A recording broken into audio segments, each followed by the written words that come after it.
Hey, John. What? The Army's calling you, man. Timeline of events, 1963 to 1970. March on Washington, August 28, 1963. Martin Luther King Jr. delivered his I Have a Dream speech in front of the Lincoln Memorial. Kennedy's assassination, November 22, 1963. President John F. Kennedy was assassinated in Dallas, Texas by Lee Harvey Oswald.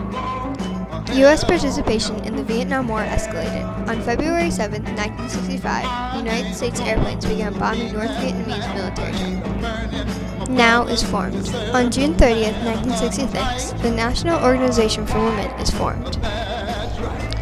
First heart transplant. On December 3, 1967, South African doctor Dr. Christian Barnard performed the world's first human heart transplant in Cape Town. MLK's assassination. April 4, 1968, Martin Luther King Jr. is assassinated in Memphis, Tennessee. The Catonsville Nine. On May 17, 1968, 9 activists in Catonsville burned draft cards to protest the Vietnam War. First man on moon. July 20, 1969, Neil Armstrong became the first person to walk on the moon.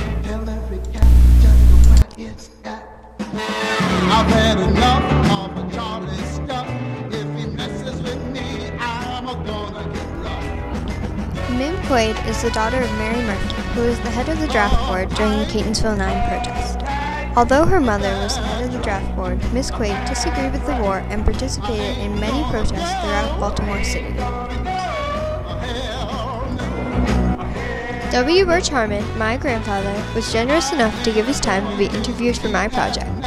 My grandfather worked at the draft board where the Catonsville Nine protested, but was not present during the protest.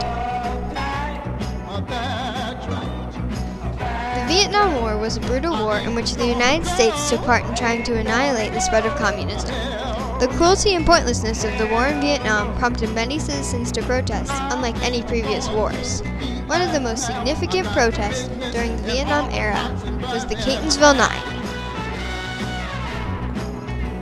May 17, 1968, 9 Catholic activists marched into the draft board where they took 378 draft files out to the parking lot, poured homemade napalm over them, and burned them.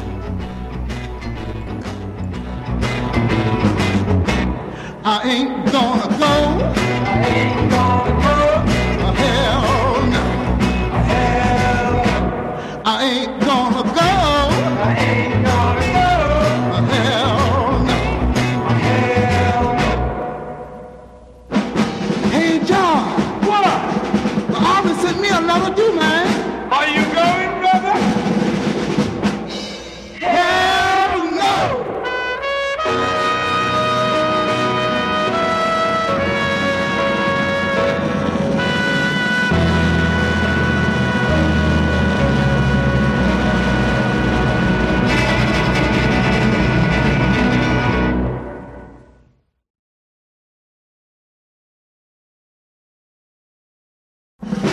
Hey, John. What? The Army's calling you, man.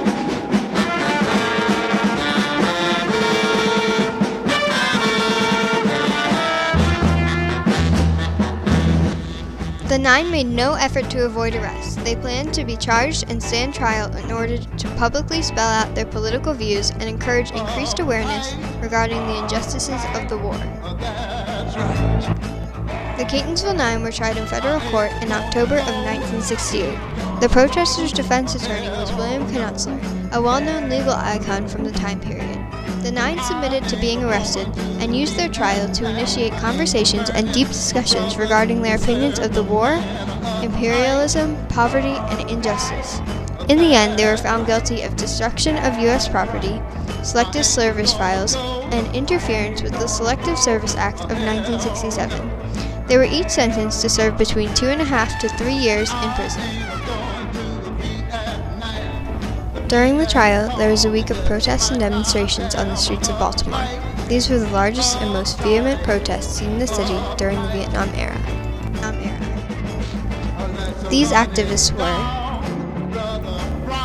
David Darst, Philip Berrigan, George Misk, Tom Lewis, Daniel Berrigan, Mary Moylan, Marjorie Melville, Thomas Melville, and John Hogan.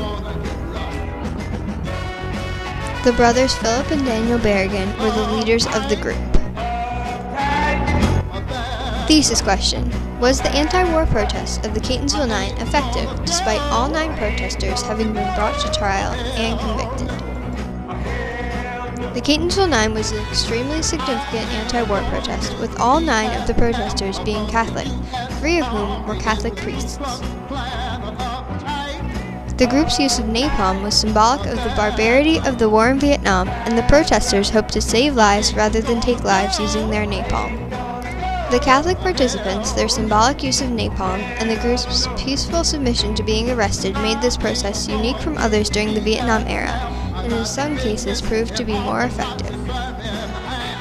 The trial of the Catonsville Nine made the group's protest more effective because the 9 were able to make public their opinions in court and effectively articulate their political views.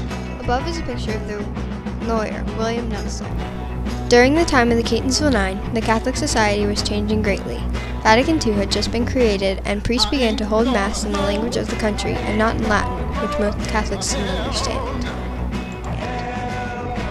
Changes within the Catholic community made the protest more effective since Catholics were becoming more open to taking part in peaceful protests and supported the Catonsville Nine and their efforts to call attention to the injustices of the Vietnam War. Media had a large impact on the Vietnam War, especially the opinions of American citizens. Mim Quaid recalled, "We knew the war was awful for American soldiers. It was not because we read it or we heard it on the radio. We knew because we saw it with our own eyes at dinner time every night." Without the technology of video, the Catonsville Nine protest would have been portrayed differently and would not be as well known of an anti-war protest as it is today. Phil and Dan were 45 and 47 years old during the time of the protest.